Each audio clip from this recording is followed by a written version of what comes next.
So we are actually in the process of looking at how we can manage the cloud services on all the three major cloud vendors. We have seen already about the AWS and the Azure, that how to create the VMs or a compute instance, and how to create a storage account on both of them. So this is the cloud Google Cloud Platform, also called as GCP, and now we need to look at how can we create a compute resource and what is the overall look of the Google Cloud Platform.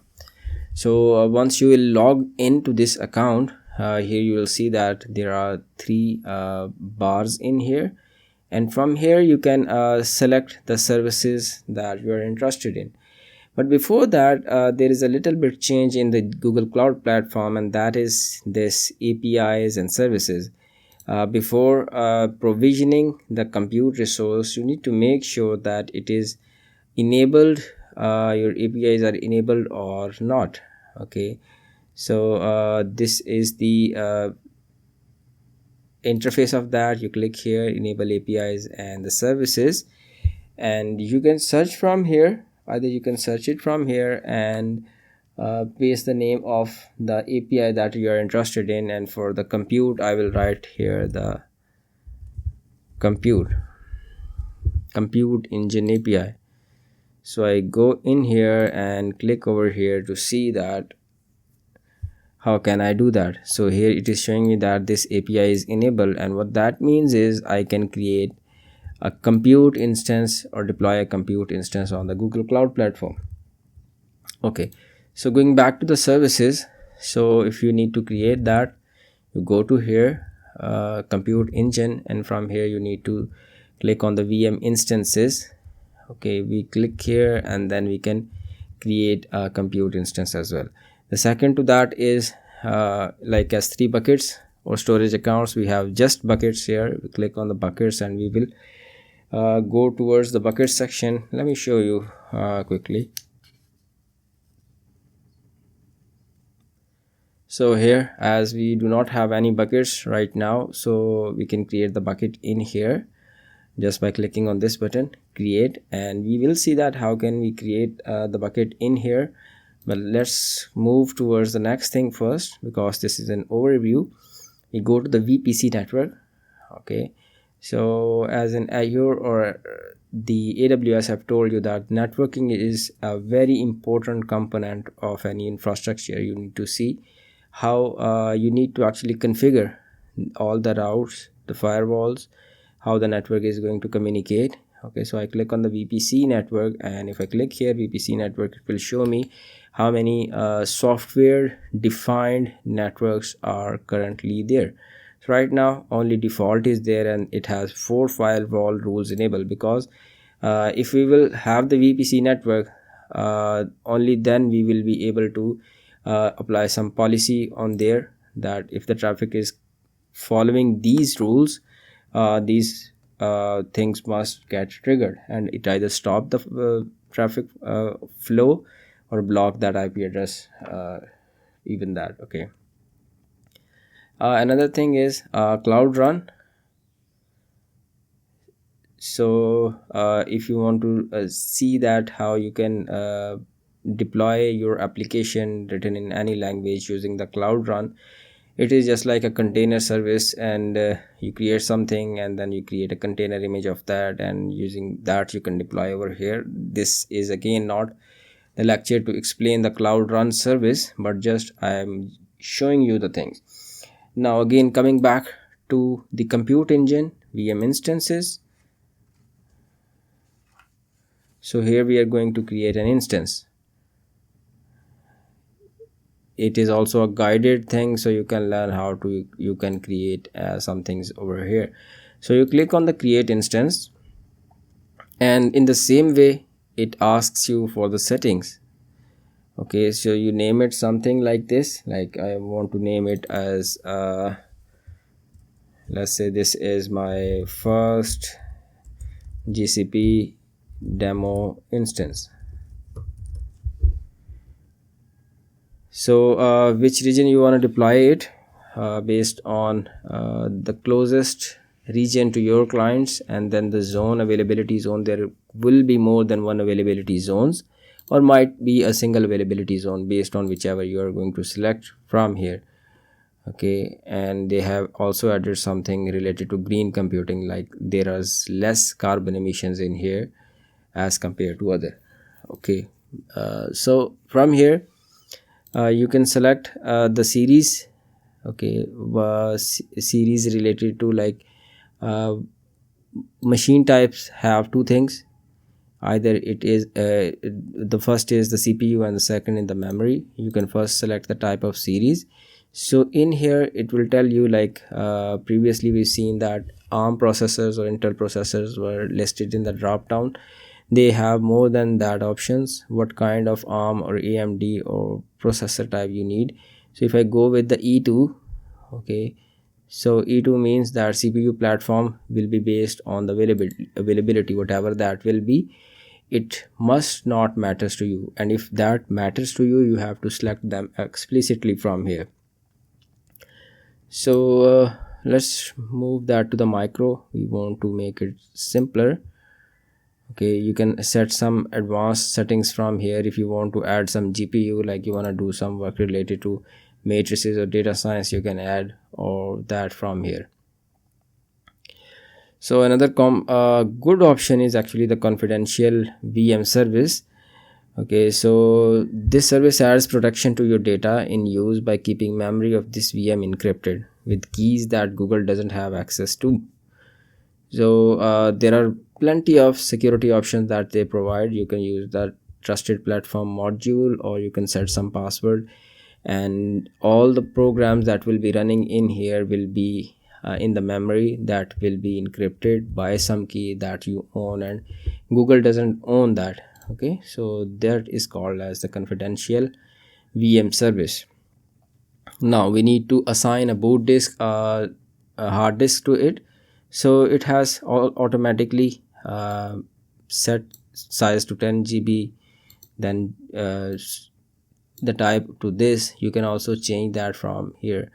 Identity and access management, which users are allowed to run this VM, all the settings can be set through here. And from the firewall, you can control the network traffic to this virtual machine. Also, there are some advanced options in here, but that we are not going to see for right now, because we just are looking at how to provision a virtual machine. So I click on the create button, and it will deploy that and will show me over here once it will get deployed. Okay, it might take some seconds to deploy. Okay, so it is currently in the state of deploy.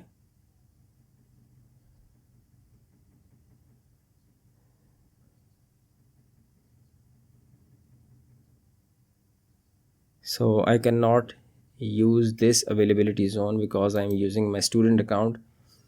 So I think that I have to drop this VM, and then I'll have to create a new one in some other region, because the error is related to the region US-Central 1. In this region, I am not allowed to deploy the VM.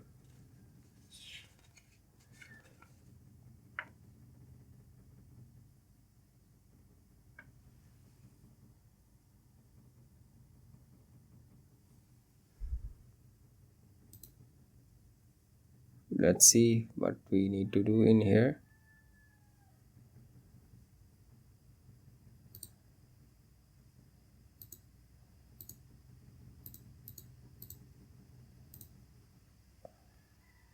Well, let's delete it for now and create a new one. So I'll create an instance again, then we'll go with the default options like this, and I will go for the micro instance, and I am not going to change anything in here. Instance one, let's be it like this, the name of the instance, and don't change anything. I will click on the create button to see if it deploys this VM instance or not.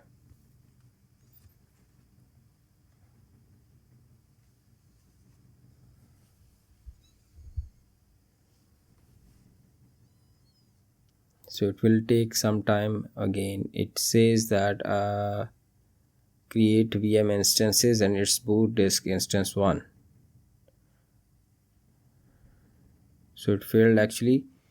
I think that there is some problem in that region, so we should create a new instance in some other location. Okay, let's see, I set it to the Columbus and add it as US East 5A and set it to micro. Okay, and then click on the create to see if it creates this instance or not.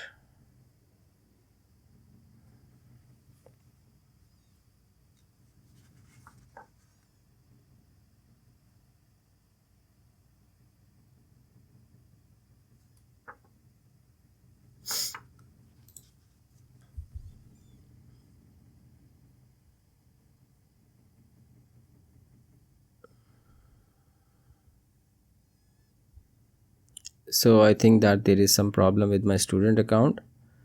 So they says that my quota of the CPUs exceeded and my limit is 0.0. I think that I have not been assigned by with to use any CPUs in here. Okay, and it must not be like that.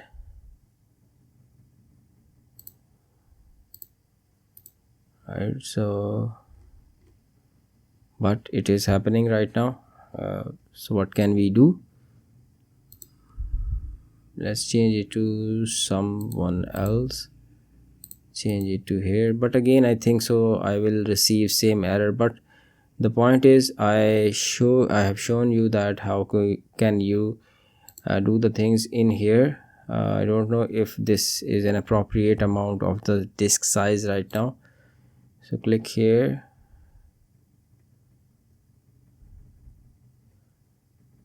and E2 as a medium. So let's do it micro again.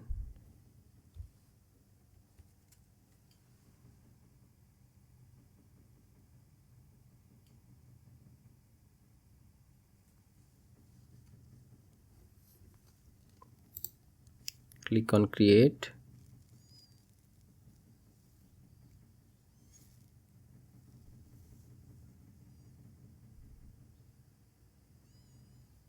So it might be a problem with my account and I'll have to stop the video and fix this. Okay, and let me close it down for you. And in the same way that, but I think so that you have uh, learned about how to create the basic things in here, right? How the VM instances or how to enable the APIs or create a bucket in here to upload some data. So the things will go the same way like in AWS and Azure. And I'm not going to edit this video, just to let you know that how can you do the things by yourself in the GCP and what errors could come to your face when you will be doing the things. Okay, sometimes we say that okay, so it's a pretty simple thing, but when we start doing that we receive errors. And if you have some suggestions that how can I fix that or can I fix that, do let me know. Okay, and see you in the next video. Thank you very much.